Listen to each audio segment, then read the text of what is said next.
Chapter 3, Flagec Lablacar, Banquet of Departure. The Flickob had entered final deceleration, but no fine-tuning was needed. The course forward was beautiful, elegant, and undistorted by fiddly alterations as the raid ship, now come of age, approached its temporary dwelling. The Empire had set up factories to mass-produce ship docks in its capital, sending out their manufactured wares to bases of operations scattered all over space. But not all were dispatched. About 10% remained in the Avriel Countdom, where the capital was located. Special Construction Site 7022 had bound 14 of the remaining docks together and added on affiliated facilities. But 14 was just the current number. There was room for expansion. The Flickob flew into Special Site Dock 5. Coincidentally, Special Site 7022 was near Better Construction Site. The Flickob and its sisters were all carefully prototyped one at a time in a dock not very different from Dock 5, with mass production slated for Better. Of course, near being relative, they were still several SADAC away, but even so, some of Better's production pipelines were visible from 7022, shining in the light of Avriel's sun. If the Cobb class was deemed serviceable, then a number of those production tubes would be used for the construction of raid ships. The siblings of the Flickob would march down the tube's interiors as they were given shape, to be shot into the void between the stars. While Sabash had not been informed of the construction plans, he was sure that preparations for mass production had already commenced. It had yet to be tested in battle, but he could tell Cobb-class raid ships were keepers. At this very moment, Sabash could sense, with his Frocross spatiosensory perception, that 5 of the production pipes were straightening out from their coiled states. And in the vicinity, some hundreds of structures were floating, waiting to be connected to the pipes. If that wasn't a sign mass production was in the works, nothing was. The floating structures in question included factories that mass-produced ship components, as well as residential facilities for employees. Once the production pipes were fully straightened and the mini-factories and employee residences established in the appropriate positions, mass production would begin in earnest. Granted, there was no evidence they would be creating the Flickob as brethren, but Sabash didn't know what else it could be. After the Flickob and the other ships were examined, minor modifications would be made to the positioning of the manufacturing equipment and production process at Warship Management Headquarters Inner Vault. Then Cobb-class raid ships would be born in rapid succession. During his years as a trader, Sabash had only boarded inexpensive used supply ships, but he was deeply humbled by the fact that he'd lent a hand to the birth of a new class of vessel. After finishing the administrative procedures concerning the inspection and maintenance, Sabash transferred the crew to a small craft. They were 3 hours away, at a velocity of 2 Demon-G levels, from the stylet. Ekriua was piloting on his orders. "This is my first time at the stylet," murmured Ekriua, sitting in the steerer's seat. "I suppose she's expressing excitement, in her own way," mused Sabash contentedly, sitting in the assistant steerer's seat. Sensing his inquisitive eyes on her, she cast him a glance and cocked her head. "Act as you please," said Sabash, his inner smile breaking out. "You're the skipper, after all."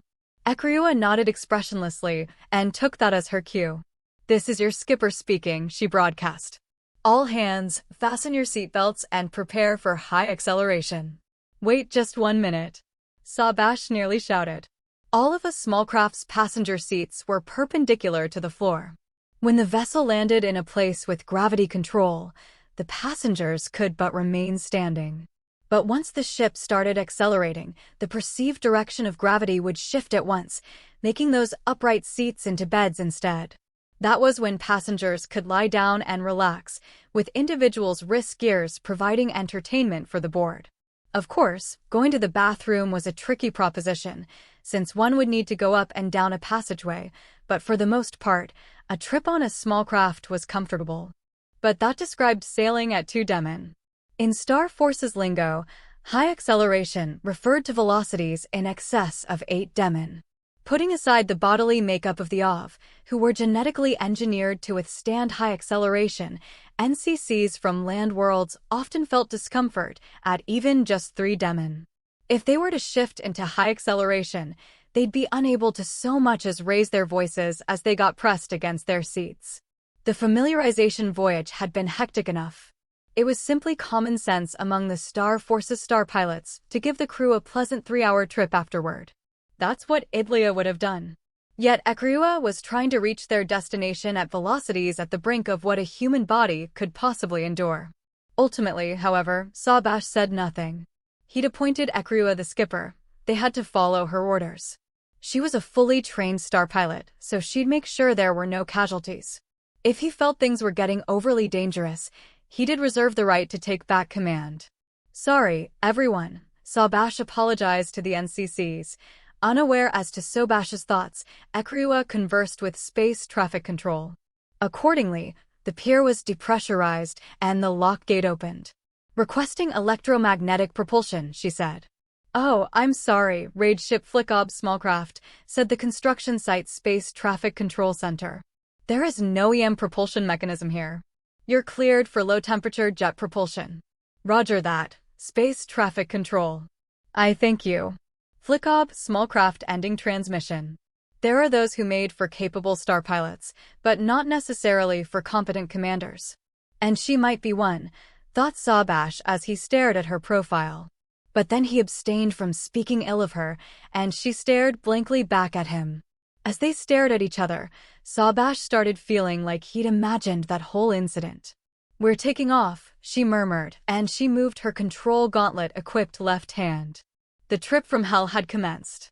Like many well-known establishments across Lokfakar, the Stylet was an orbital facility unto its own, serving as both restaurant and hotel. This is the Flickob Smallcraft speaking. The Stylet Space Traffic Control, please respond, Sawbash heard her calmly say. Thanks to the intense deceleration, half of their bodies were absorbed into their seats. This is the Stylet Space Traffic Control, said a much more fraught voice. Permission to enter? You may, but please understand that if you intend to come inside, we ask that you first pass by in order to decelerate a little more before coming back around. I don't want to. Vanguard Ekryua, said Sawbash, speaking up at last after noticing she was about to brake so hard it'd make even the flight branch star pilots who were accustomed to high acceleration shriek. You should follow traffic control's instructions. Okay, she nodded quietly. Sawbash was convinced that in her heart, she had appended some truly creative and colorful curses onto that okay. The small craft passed by the Stylet while decelerating. At the point of closest proximity, Sawbash's Frokras sensed the restaurant as being within arm's reach. An onlooker might have mistaken the scene for the ship grazing against the structure, or did they actually, in fact, graze it? It took nearly 10 seconds for the gap in velocity between the small craft and the Stylet to reach zero. Changing direction, she revved the main engine system once and approached the Stylet the rest of the way using just the attitude control engines, which was a huge relief for Sawbash. The small craft slid onto the arrival square. This is your skipper, said Ekryua. The ship has arrived at the Stylet. All hands, disembark. They could hear the NCC shouting with joy. From today onward, they would hold their lives even more dearly than before. Now then, she said, standing up out of her seat. Sawbash, the captain, was the last to get off. After a while, he went to the boarding gate. The crew were there, waiting for him in lines. At the whistle, they saluted simultaneously. This was very much an experience he never could have had when he was a merchant, and he didn't particularly dislike such pomp and circumstance.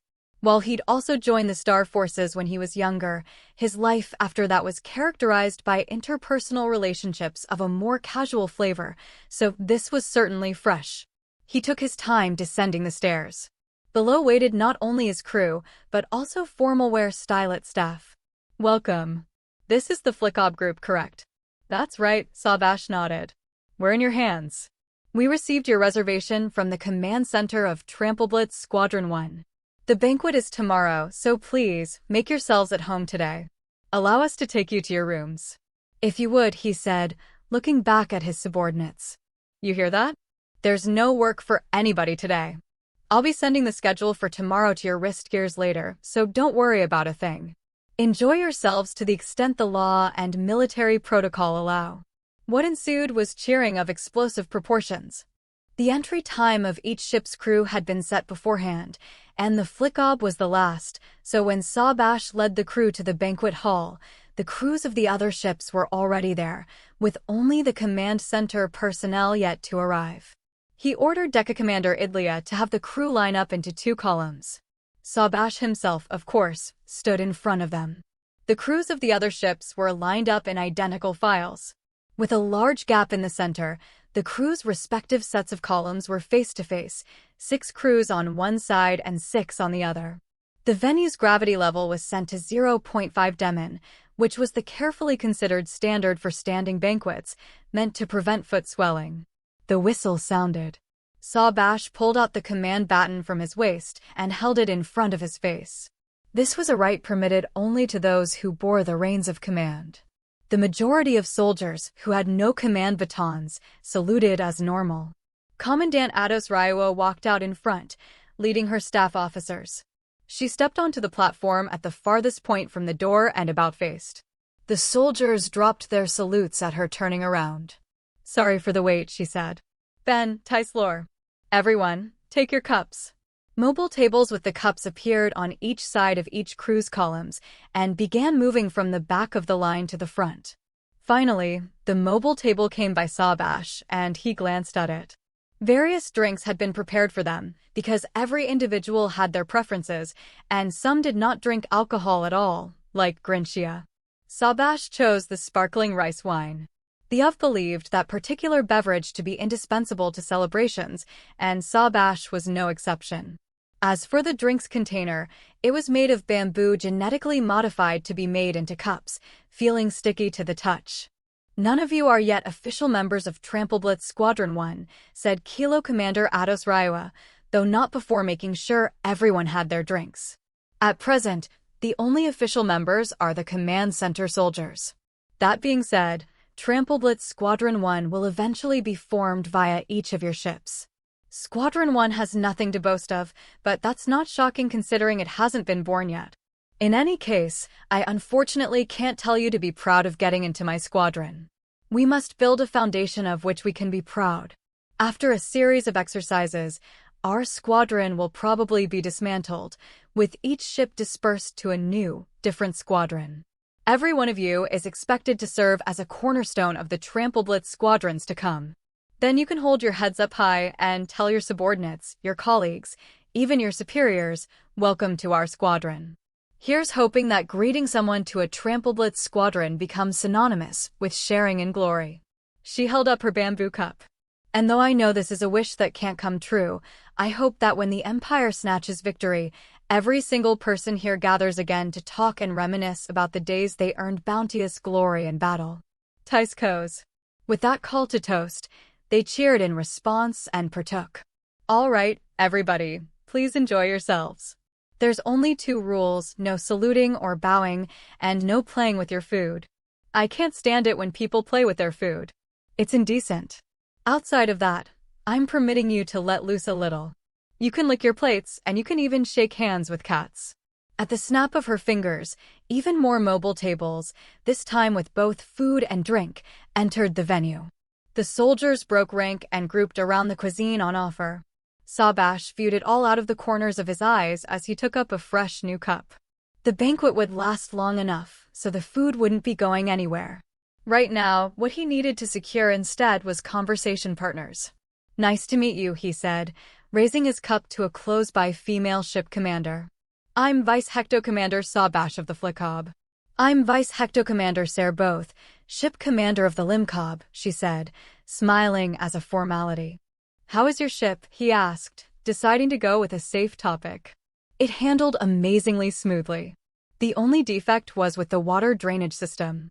Talk about spoiling a perfect ride. "I know. Were there no such problems on the Flickob?" "The drainage system was fine. We did find a few small things here and there that could be improved upon, but we'd be perfectly happy with the ship as is, too. I think the #1 thing to improve is how they're having the gunner pilot while in 3 space. Wouldn't you agree?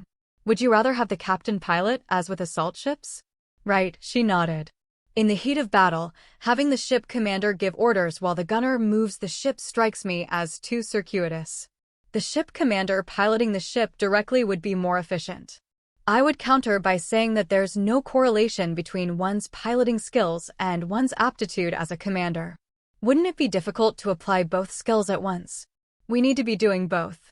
While they operate on smaller scales, the captains of assault ships and defense ships are asked to do the same. You were the ship commander of an assault ship once, too, right? Ship Commander Sabash. No, actually, Sabash confessed. I was promoted from the senior star pilot of an assault ship directly to raid ship commander. I didn't know that, she said, blinking. If captains were the ones to pilot in 3 space, like she wants, then I would never have gotten the chance to be a raid ship captain, he thought to himself. I don't have any experience as an assault ship captain either, said a male star pilot, joining the conversation. I'm Durek of the Batcob. I was the vice commander of a patrol ship. Pleased to make your acquaintance. I'm surprised. I'd thought a lot of us had experience on assault ships. Sarah both peered at her wrist gear and looked into the backgrounds of the soon-to-be ship commanders. Looks like that impression was mistaken. One of the senior ship commanders is a Sarah S. Weimar Carr, assault unit commander, and the other is from a patrol ship. Then there are 5 assault ship captains and another 4 from patrol ships. It's almost half assault ship people, half patrol ship people. I fall under neither category, said Sabash as he reached out for another cup. I am from an assault ship, but it may be more accurate to put me in under the vice commander category. Did they gather star pilots with diverse backgrounds on purpose? Sarah both muttered to herself. But it's too lopsided for that. In that case, there should be people who were vice commanders on battle line ships or Manues later defense ship captains, said Durek. True, Sarah both nodded. From there, the topic shifted to whether the raid ship should be operated as a light patrol ship or a heavy assault ship. Sarah both was on the heavy assault ship side, and Durek was on the light patrol ship side. Both seemed to be repping for their previous positions. Sabash felt no loyalty to his previous position in and of itself, so he remained neutral. Soon, another star pilot joined the debate, averring that raid ships were raid ships and nothing more, raising the temperature of the argument even higher. A tad peckish, Sabash stepped away and approached the mobile table. While rank was said to be moot during this banquet, star pilots tended to chat with star pilots and NCCs with NCCs. Even star pilots from land worlds who'd earned status as gentry were speaking with NCCs. Suddenly, a familiar star pilot came into view. It was Ekriwa. Meanwhile, a Liewing star pilot he didn't know was enthusiastically chatting her up. Maybe she's finding him annoying in his persistence, thought Sabash. There was no sign from her that she minded his presence, but then again, there was no sign she was enjoying his presence either. Sabash walked over to the pair. Vanguard, Ekriwa, are you enjoying yourself? She nodded. More or less. He sized up the Liewing star pilot as a father might. He must be young, given his rank. In addition, his features were very young. Not much time must have passed since he'd hit his slow-aging period. Maybe I ought to have just minded my own business, he thought. Knowing her personality, if she'd felt him a bother, she would have left him hanging immediately, even if he'd been His Highness the Imperial Fleet Commander-in-Chief. Besides, he was lower in rank than her. If she was standing near a man who kept on firing words in her direction, then she really was enjoying herself to an extent. Ship commander, the Liewing looked nervous, raising and lowering his right hand as if swallowing the urge to salute. You heard the commandant, didn't you? No saluting. Maybe he's mistaken me for a rival in love. Honestly, if he's going to be putting the moves on a higher-ranked soldier, he needs a bit more nerve, he thought, all the while smiling his way. I'll get out of your hair. Have fun, you too. He left them alone and picked up a plate and chopsticks. Ship commander, said Grinchia. There's a fight. Sure enough, a commotion had broken out. One with multiple people on each side at that. On one side, the crew of the Flickob. Where's the other side from? The Limcob, sir. I see, he nodded. My ship's crew better win. May you grant me permission to stop them? No need to grant you permission. If you want to stop them, you can. I didn't know arbitrating fights was a pastime of yours. Sabash was exceedingly pleased. He'd finally found a bad habit in her. It isn't a pastime, sir. Then what's the issue? Asked Sabash, with some disappointment. We need to stop them, because we're obligated to, she said impatiently. Why though? The venue is quite large. If you don't want to participate in the fight, just keep your distance and no harm will come. That's not the reason I want to stop the fight, sir. Then why? Our subordinates may get injured. But they're not armed. They won't be maiming each other fighting hand to hand, and we can give them any treatment they might need before departing. That may be, but they may hold grudges, which stopping them won't solve. Do you know what caused this? It seems it started when a conversation was struck with a crew member of the Limcob. Why would that spark a fight? He asked, tilting his head in puzzlement. I don't know the particulars, but it seems it's a lady who's popular on the Limcob. And the crew member of ours who talked to her is male? Yes. Multiple males, actually. The picture is getting clearer by the second, he said, observing the fight for the time being. Low-gravity fistfights. How clumsy. How unsightly. Of course they're not fighting on the level of airship branch NCCs, sir. Even for mechanics branchers, they're pretty bad fighters. It's settled, I'm giving them training to do later. Fortunately, we still have time. Although rare, there were times starship crews had to emulate Bosnal User, airship branch soldiers, and serve as land war troops. For that reason, the airship branch wasn't the only division whose soldiers received such training. The soldiers of the Star Forces, too, were expected to master base-level close-quarters combat skills. As more and more joined, the fight gradually grew in scope. The mobile tables surrounded the scufflers in an attempt to contain any damage. One of the crew members called over a mobile table, which, like all machines made to serve humanity, sadly couldn't disobey. Several hands reached for the plates on the table, and much of that food soon found itself flying through the air. One plate even made its way all the way over to Sabash. It was a low-gravity environment, so projectiles soared long and far. However, since the OV were furnished with Frokras, none of those culinary missiles hit them. But they couldn't afford to do anything more. They were all still eating, after all. Before Sobash's very eyes, a plate was sticking out of a beautiful platter of apiaire, roast meats. You're still not going to stop them? He asked Grinchia, who was still by his side. No, I will. No matter what you say, ship commander, I cannot let my subordinates get injured over a farce like this. Can I come with you? For what, sir? To arbitrate, of course. Looks fun. He didn't know how she took that sentence, but in any event, she turned on her heels without a word and strode toward the cyclone of fists and fury. But ultimately, she had no time to shine. Enough. Atos Raiwa scolded. That instant, the brawling NCCs froze in their tracks. I thought I told you playing with your food is off limits. We aren't playing, said one stupendously courageous NCC. We're in the right. So are you saying you've weaponized the food? She said, glaring at him. You do know how friendly firefights with weapons are punished under military regulations, do you not? And that food was provided for you by the Star Forces, of that there is no doubt. Even that brave man had no retort for that.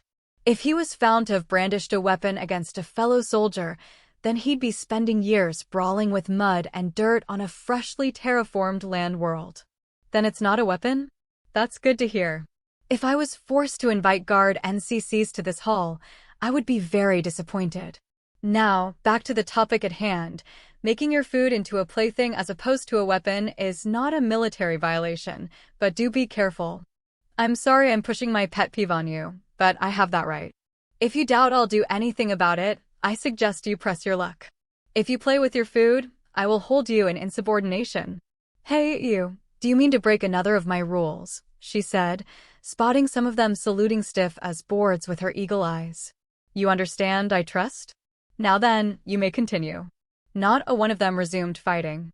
In fact, they may have been searching for a pretext to stop. No one feels like it anymore? Well, I won't order you to keep at it. It wasn't very entertaining as far as fights go. Let's just say I'm glad none of you are Trampleblitz Squadron 1 people yet.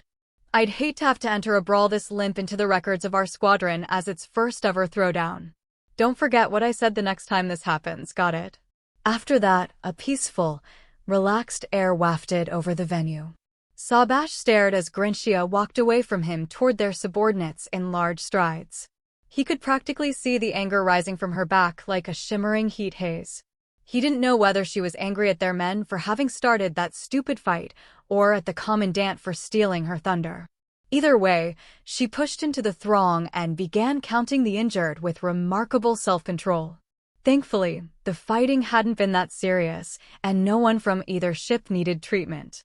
Sabash then noticed Ekriwa was by herself, standing still. "What happened to the guy from before?" asked Sabash. Ekriwa cocked her head. "What guy from before?" "The Liewing that you were talking to a little while ago." "Oh, him. I wasn't talking. He was talking." "So, what happened?" He knew it wasn't becoming to pry, but he found it hard to bottle up the need to know how Ekriwa had handled him. He went over there. Poor guy, he thought. That was when his Frocross picked up on somebody approaching them.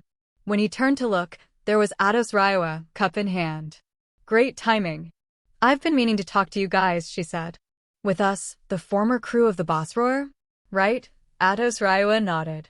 "You're Vanguard Ekriwa, if I recall?" "That's me. How about a drink?" Ados Raiwa snapped her fingers, and a mobile table with cups shifted over. Sabash took a glass of distilled apple cider and watched as Ekriwa chose a loudly colored mixed drink.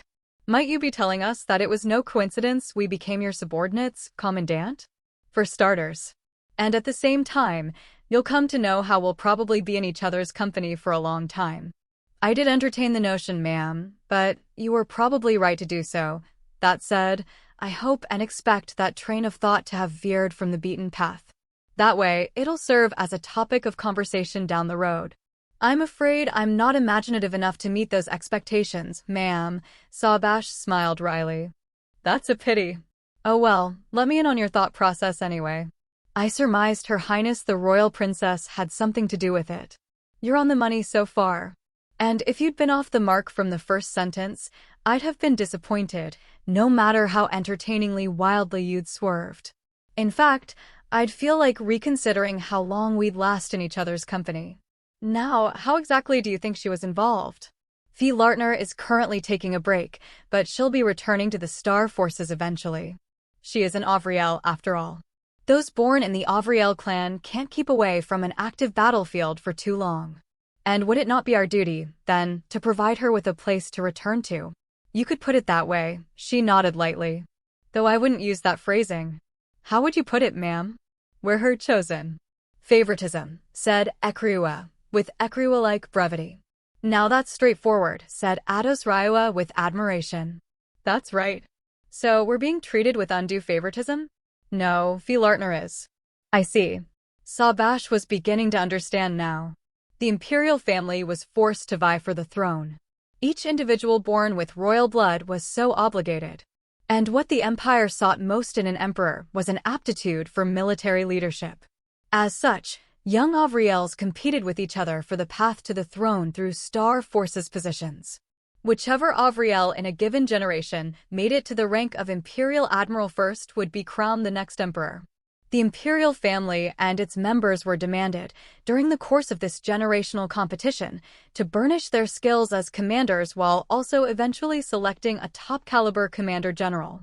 The empire was too vast to be led by a single brilliant commodore. Instead, the emperor put many brilliant commodores to full use. Apparently, she'd been chosen as a candidate for the role of brilliant commodore. "An honor," said Sabash.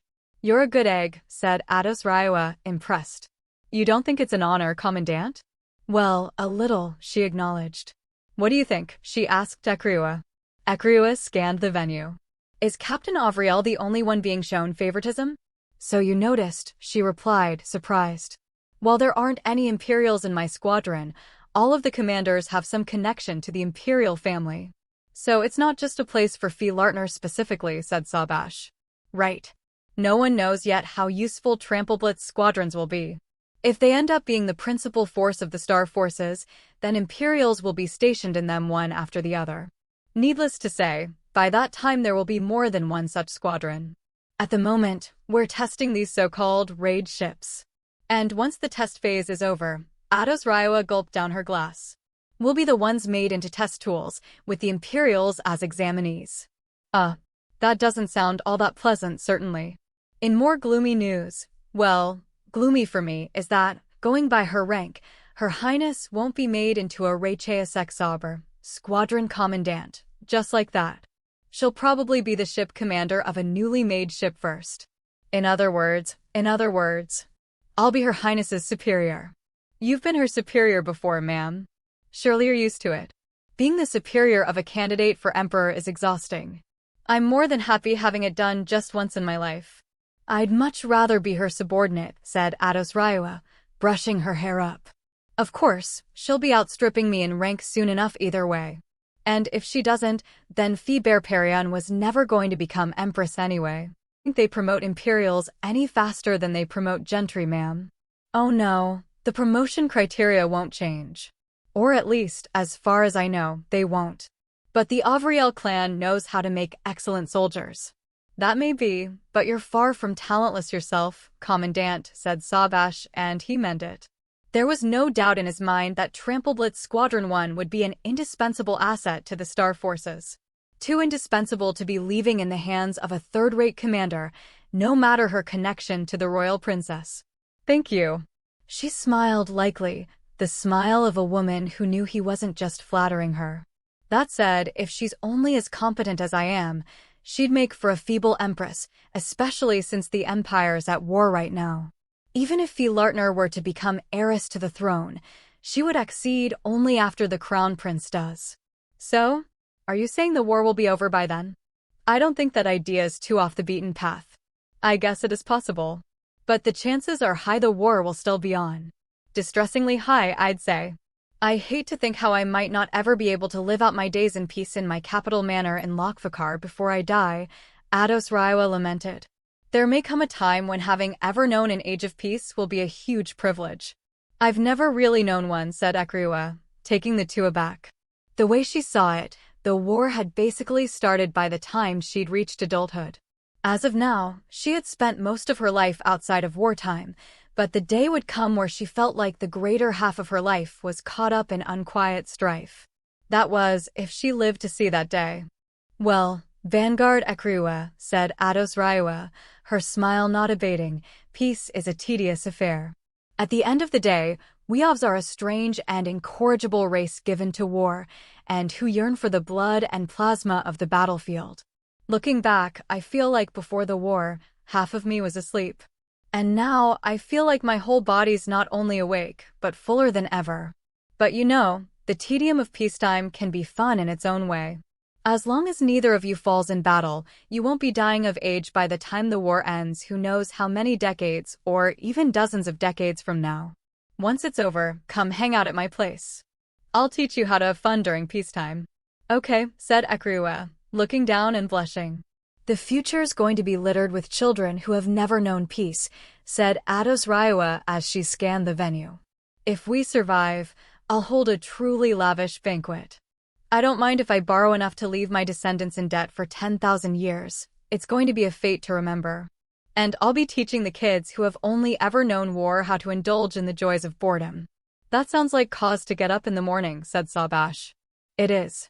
And it'll be doubly important, given that if the Empire takes hold of victory, humanity will likely never wage war again. What about the Hania Federation? Ekriwa reminded her. The chances they stay independent and neutral until the end of the war are almost zero, Ados Raiwa declared.